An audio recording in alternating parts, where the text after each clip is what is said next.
Welcome back to VPK9 Education, and today we're going to be talking about the layered stress model. This is lesson number 2 of a mini-series I'm doing for new clients and anybody looking to learn a little bit more about dogs. Now, the layered stress model attempts to explain the relationship between stress levels and behaviour. And it basically says that every dog was born with a certain threshold for stress, which once crossed will cause them to react. So I'll show the model on the screen now. And what the diagram shows you is that beneath the surface, beneath the reaction or the trigger, there are actually multiple layers of stress beneath the surface. And once we've taken care of these layers, leaves the dog with more room in their threshold to play with, allowing them to cope with more stressful situations in the future. So let's take a look at the first or the bottom layer of the layered stress model, and that is going to be health. Now, the first thing to say about the health layer is that dogs hide their pain levels really well, which makes it really difficult to identify when a dog is in pain. However, pain is a common cause of bad behaviour. Things like hip dysplasia, fractured bones and bad teeth are common causes of dog aggression. And things like overheating, dehydration, being tired, having a headache, these are all things that can cause our dogs to be less attentive. So to wrap it up on health, regular vet checks, regular rub downs, making sure that you're up to date on your wormer and your flea treatment, these are all things that should be done on a regular basis just to keep tags on your dog's health. Moving on to the next layer of the stress model, which is going to be lifestyle. Does your lifestyle fit your dog's biological needs? This is a topic that we looked at in the previous video, breeds and the needs, so I won't go too much into detail here, but what I will say is that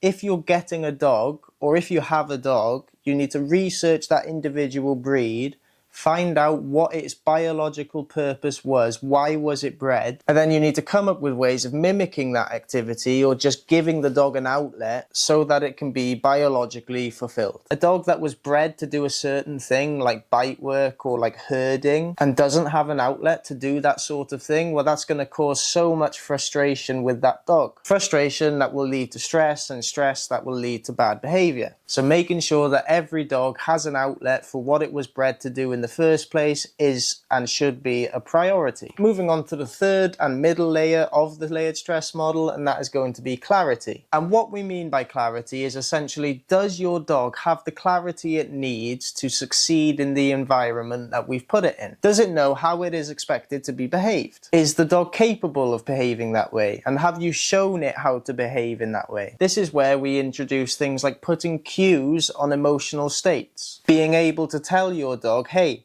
calm down now, we're going into grandma's house. That means you've got to be calm, no jumping. Or going the opposite road and going, hey, I need you to be hyped up and energetic and the best version of yourself for this competition. Clarity through communication and emotional fluency. These are the two main topics or subcategories of this layer. Now, the fourth layer of this model is lead or leash. Have you put in the work to change how the dog feels initially about the lead? Because let's face it, every dog does not like wearing a lead to start with. It is what we do from that point that dictates how the dog feels about the lead in the future. Does the dog want to follow the lead, or does the dog fight the lead, or does the dog simply submit to the lead? These are things that we need to know and we need to work on. Simply put, a dog that has never worn a lead before is going to find it quite aversive. And if we don't change how the dog sees or feels about the lead, then it's going to remain an aversive, a cause of frustration and a cause of stress. So we simply fix this by doing the conditioning first. Which brings us to the last layer, the top layer of the layered stress model, which is the trigger. Now, this is simply the thing that set off the behavior in the first place. This could be seeing another dog, this could be seeing a cat, this could be basically anything that sets off an unwanted behavior or a reaction or an explosion. And this is where most dog trainers, most dog owners put all their energy into. However, the whole point of this layered stress model is to simply deal with the things that are easier to deal with first, like health, like lifestyle, things that we can control generally, which in turn will then reduce our dog's stress levels so that when they are then confronted with the trigger, they would be less likely to react or do the unwanted behavior they did in the first place. So in summary, if you've got a dog that is doing bad things on a regular basis, take a look at the dog's health, evaluate your lifestyle, build a solid communication education system that works and your dog understands. Work on your collar conditioning if you haven't already, and then worry about the bad behaviour if it still exists. At least then you'll have a solid foundation to work with. Thanks for watching, and I'll see you in lesson number 3.